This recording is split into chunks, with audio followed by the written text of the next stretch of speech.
لیکن جب حکم آ گیا یا ایھا المدثر قم فانذر وربک فکبر، اے لحاف میں لپٹ کر لیٹنے والے صلی اللہ علیہ وسلم، اب کھڑے ہو جاؤ، کمر کس لو، لوگوں کو خبردار کرو کہ مرنے کے بعد دوبارہ تمہیں زندہ کیا جائے گا، پھر تم سے حساب لیا جائے گا۔ فیما کنتم، کن حالات میں زندگی گزار رہے تھے جناب آپ؟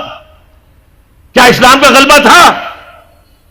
نہیں ہے، اللہ اسلام غالب تو نہیں، تم کوشش کر رہے تھے غالب کرنے کی، سوائے شرمندگی کے اور کیا ہاتھ آئے گا؟ اللہ تعالیٰ کی حجت تو قائم ہو جائے گی۔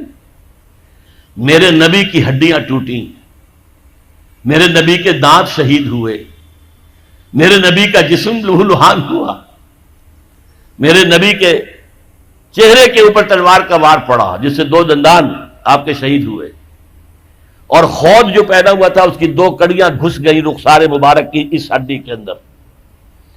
ان کو ایک صحابی نے دانتوں سے پکڑ کر کھینچ کر نکالنا چاہا، ان کے دانت نکل گئے، وہ ہڈی وہ نہیں نکلی، وہ کڑیاں لوہے کی۔ پھر جیسے بھی ہاں کر کے نکالا گیا تو خون کا فوارہ چھوٹا ہے، اتنا خون گیا کہ آپ بے ہوش ہو کر گر گئے، اور خبر مشہور ہو گئی کہ حضور کا انتقال ہو گیا۔ یہ ساری تکلیفیں کس لیے اٹھائی تھی حضور نے؟ کیا حضور کو اچھا نہیں لگتا تھا کہ اچھا بھلا گھر ہو، کھلی فضا ہو، اچھا خوبصورت ماحول ہو، بچے ہوں اور ہر طرح کی آسائشیں ہوں؟ کس کو پسند نہیں؟ یہ صحابہ کرام کیا کر رہے تھے؟ فاقے کر رہے ہیں، فاقے پر فاقہ کر رہے ہیں۔ غزوہ خندق میں حکم ہو گیا مشورے کے بعد کہ خندق کھودی جائے، دفاع کی ایک ہی شکل۔ اب سردی کا موسم ہے شدید، کئی وقت کا فاقہ ہے، پیٹوں پر اپنے پتھر باندھ رکھے اپنی چادروں کے ساتھ کس کر کہ پیٹ دوہرا نہ ہو جائے، کمر دوہری نہ ہو جائے۔ حضور کے پاس آ کر شکوہ کیا ہے، شکایت کی ہے، اللہ کے رسول اب یہ بھوک ہم سے برداشت نہیں ہو رہی، دیکھیے ہم نے اپنے پیٹوں کے اوپر اپنے کرتے اٹھا کر دکھایا، ہم نے پتھر باندھے ہوئے، آپ نے اپنا کرتا مبارک اٹھا کر دکھایا، 2 پتھر بندھے ہوئے۔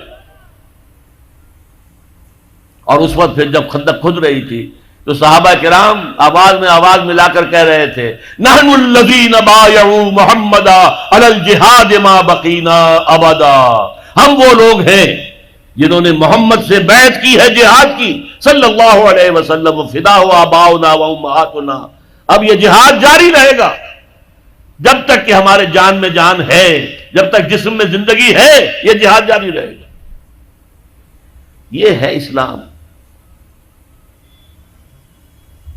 یہ شہادت گاہ الفت میں قدم رکھنا ہے۔ لوگ آسان سمجھتے ہیں مسلمان ہونا، مسلمان تھے صحابہ کرام رضوان اللہ تعالی علیہ اجمعین، جیسے انہوں نے آپ کو وہ جو ایک شعر ہے اکبر اللہ آبادی کا، تو خاک میں مل اور آگ میں جل، جب خشت بنے تب کام چلے، تو باقاعدہ انگاروں پر لوٹے ہیں۔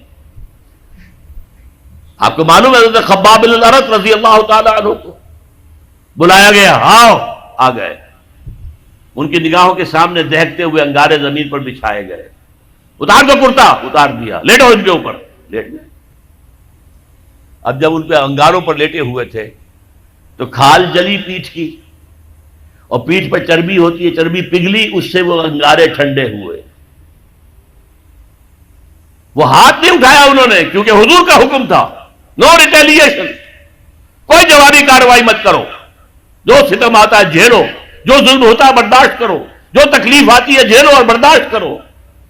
لہذا اگر ایک آدمی سمجھے کہ مجھے تو یہ زندہ کباب بنا دیں گے تو اجازت ہو تو 2-4 کو مار کر بڑھے گا، ایسے نہیں بڑھے گا۔ بلی بھی آپ پر جھپٹ پڑے گی، کیا اس کی جان ہے، 1 کلو کی ہوگی، 1.5 کی ہوگی، لیکن اگر آپ کارنر کر دیں اسے نظر آئے کہ اب میرے پاس کوئی راستہ نہیں ہے، کوئی اسکیپ نہیں ہے، وہ آپ پر حملہ آور ہوگی اور آنکھ پر آئے گی، سیدھی آنکھ نکالنے کی کوشش کرے گی پنجے سے۔ لیکن حضور کا حکم کیا تھا؟ کفو ایدیکم، اپنے ہاتھ بندھے رکھو، no retaliation whatsoever, even in self defence. یہ ساری جد و جہد، یہ ساری محنت محمد الرسول اللہ والذین معہ اشداء علی الکفار رحماء بینہم تراہم رکعا سجدا یبتغون فضلا من اللہ ورضوانا۔ اب ان کو پھر اللہ تعالیٰ نے جو اجر و ثواب دیا ہے اس کا ہمیں اندازہ ہو ہی نہیں سکتا۔